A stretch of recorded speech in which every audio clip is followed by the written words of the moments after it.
ውድ የቆሮንቶስ ሚዲያ ተከታዮች እንደምን አላችሁ? በያላችሁበት ቦታ ሁሉ ሰላም እግዚአብሔር ከእናንተ ጋር ይሁን፣ አሜን። የኢትዮጵያ ኦርቶዶክስ ተዋሕዶ ቤተክርስቲያን እምነት ተከታዮች በሙሉ እንኳን አደረሳችሁ፣ እንኳን አደረሰን። በዛሬው ቪዲዮ ደግሞ ከወትሮው ለየት ባለ መንገድ አንድ ኩነትን አካፍላችኋለሁ። አብረን እንቆይ።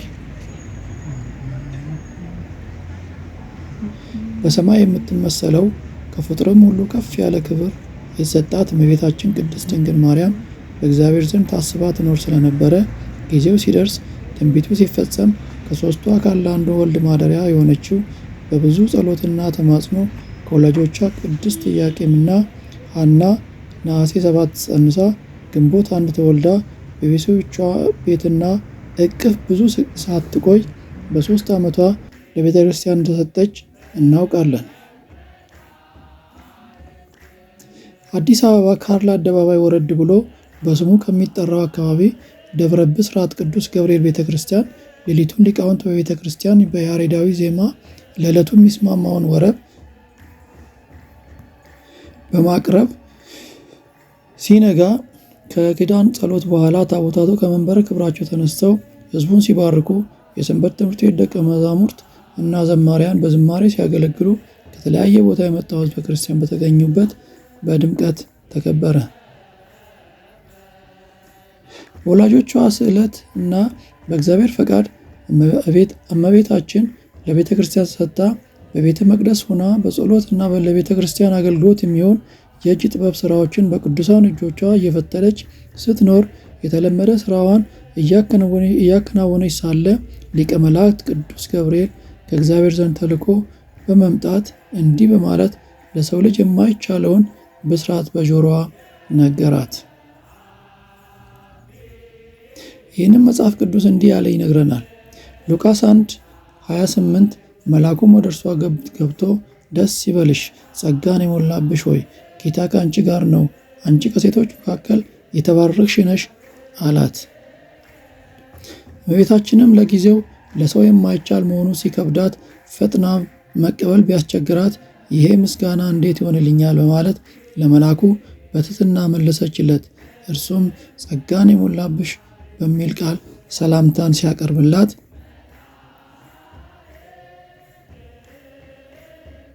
ይህንን በመጽሐፍ ቅዱስ ስናየው ቁጥር 29 ላይ እርሷም ባየችው ጊዜ በንግግሩ በጣም ደነገጠችና ይህ እንዴት ያለ ሰላምታ ነው ብላ አሰበች። መልአኩም በሚያጽናና ቃል የመንፈስ ቅዱስን ኃይል አብሯት እንደሆነ ገልጾ እግዚአብሔር ወልድን እንደምትወልድ አረጋገጠላት። የትሕትና እመቤት ናትና እንደ ቃል ይደረግልኝ፣ እኔ የእግዚአብሔር ባሪያ ነኝ በማለት ቃሉን መቀበል ችላለች።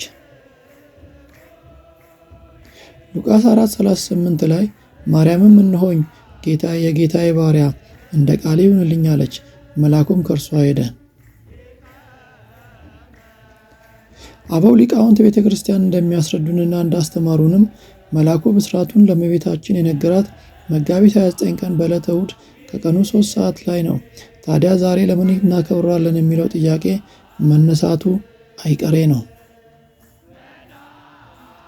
በኦርቶዶክስ ተዋሕዶ ቤተ ክርስቲያን ስርዓት መሰረት ወርሃ መጋቢት ታላቁ አብይ ጾም የሚውልበት ወር ስለሆነ ነው። በዚህም በአብይ ጾም ደግሞ እግዚአብሔር ያደለው ኃጢአታችንን እያሰበ ስለኛ ለደረሰበት መከራ ሐዘን፣ ልቅሶ እንጂ ደስታና እልልታ አይገባም። የመጋቢት 29 የተገለጸውን ብስራቱን ደግሞ ታኅሳስ 22 ቀን ዞሮ እንዲከበር ያደረገው ታላቁ አባት የጥልጥያው ኤጲስቆጶስ ዲዮክስዮስ ይባላል። ዲዮክስዮስ በተጨማሪ የእመቤታችን ታምራቶቿን ያሰባሰቡልን ታላቅ አባት ናቸው። በእመቤታችን ፍቅር ልቡ የነደደ ታላቅ ጻድቅም ነው። የእመቤታችንን ታምራቷን የሚናገር መጽሐፍ የሰበሰበልን አባት ነው። የጌታን ልደት ከመከበሩ 1 ሳምንት ቀደም ብሎ ብስራቱን መከበር አለበት ብሎ ስርዓት ሰራለን። የአገሬውንም ሰው ሰብስቦ ታላቅ የደስታ በዓል አደረገ። እመቤታችን ተገለጸችለት። ወዳጄ ደክሲዮስ በአንተ ደስ አለኝ፣ እንዳከበርከኝ እኔም አከብርሃለሁ አለችው። ውድ ቤተሰቦች ይሄ በዓል በጣም ታላቅ በዓል ነው ለእኛ ለኦርቶዶክሳውያን። መድኃኒታችን ኢየሱስ ክርስቶስ አምላካችን ፈጣሪያችን የተጸነሰበት ጊዜ ነው። ችንም ደግሞ ታላቅ ብስራት ለሰው ልጅ ዶሮ የሚከብድ ለሰው ልጅ ሸክም የሚከብድ እንደ ሰማይ የምትመሰል እናት ለእሷ ብቻ የሚስማማ ቃል ነው የተነገራት። ከዛም በተረፈ ደግሞ ሱራፌል ኪሩቤል ሊሸከሙት የማይችሉትን እሳት የተሸከመችልን እናታችን ቅድስት ድንግል ማርያም ንጽሕተ ንጹሐን ቅድስተ ቅዱሳን ብስራት የሰማችበት ቀን ነውና በጣም ታላቅ በዓል ነው ለኦርቶዶክሳውያን። መርሐ ግብሩ በጣም ሰፊና ውብና ማራኪ ነው። አብራችሁን በቆየት ከዚህ በረከት ተካፈሉ። አብረን እንቆይ።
Thank you.